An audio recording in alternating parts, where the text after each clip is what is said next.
एस.आय.टी. मायन्सान मुखेल mining केशीचे chargesheet जवळजवळ तयार केला, पूण एक मोठो प्रस्न तांची फाट सोडिना. मेन मायनिंग केशींतलो एफ.आय.आर. नंबर 15 ऑफ 2013 वैध आसा काय ना, हो मोठो प्रस्न. आयर्न ओर ट्रेडर फिलीप जॅकोबान ह्या प्रस्नाचेर घाल्ली याचिका हायकोर्टान दाखल करून घेतल्या उपरांत एफ.आय.आर.च्या वैधतेच्या प्रस्नान तकली वयर काडल्या.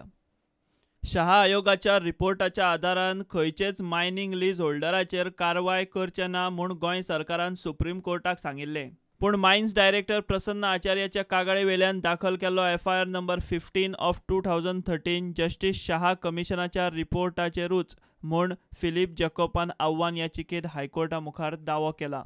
चार्जशीट फायल करचे पयलीं सुप्रीम कोर्टा कडच्यान एफ.आय.आर.चे वैधते विशीं स्पश्टीकरण घेवंक जाय अशें आतां एस.आय.टी. मायन्स आनी फिर्यादी पक्षाक दिसता. कायदेशीर गजाली विशीं तांणी सरकाराक सांगलां. ताका लागून सरकार आतां प्रस्न उप्रासले उपरांत मेन मायनिंग केशीच्या एफ.आय.आर. विशीं सल्ला मसलतीक सुप्रीम कोर्टात वचूंक शकता. प्रुडंटा खातीर सिनियर रिपोर्टर मुकेश कुमार.